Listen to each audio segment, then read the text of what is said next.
Panauhing Pandangal, Punong Lalawigan Francisco Gabriel Abeng Remulla at sasamahan ni na Punong Bayan Cynthia G. Aguinaldo ng Kawit, Cavite at ng Deputy Commander ng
Basbasan mo po ang aming mga pinuno, mga lingkod bayan, mga manggagawa, mga pamilya at bawat mamamayang Pilipino. Bigyan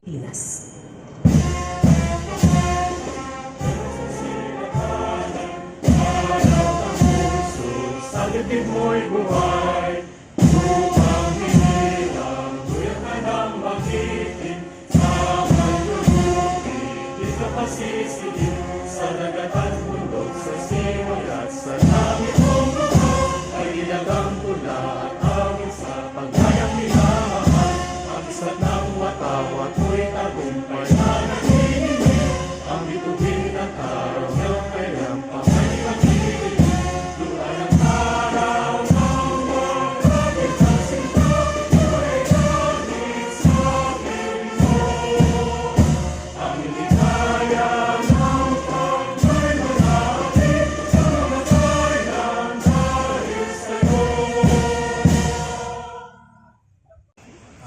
Itaas po natin ang ating kanang kamay at sabay-sabay po tayong bigkasin ang panunumpa sa watawat ng Pilipinas. Ako ay Pilipino, buong katapatang nanunumpa sa watawat ng Pilipinas at sa bansa kanyang sinasalisan, ng may dangal, katarungan at kalayaan na ipinakikilos ng sambayan ng makadiyos, makatao, makakalikasan at makabansa.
Magandang umaga po at maligayang araw ng kalayaan po sa ating lahat.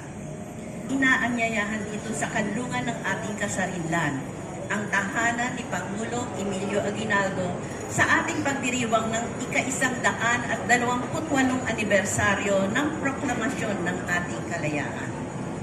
Buhay sa aking dugo, malahing dakila, magiting at may tangal. Palaging dadalhin sa puso, isip at diwa ang aking pagmamahal sa kultura at bayang sinilangan.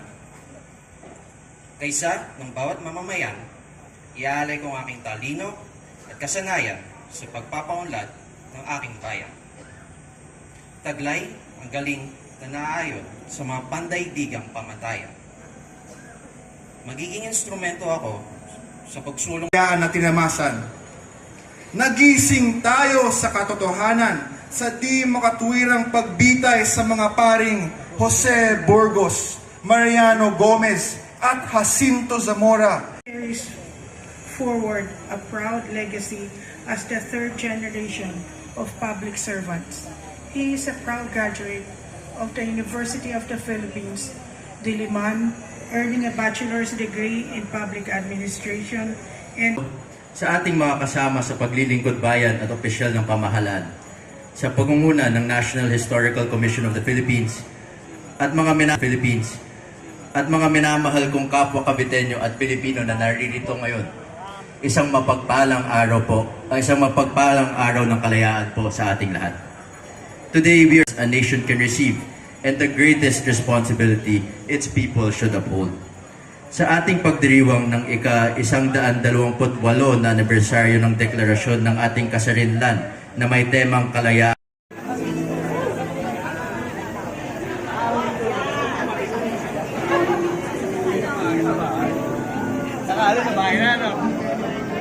Ginawa namin.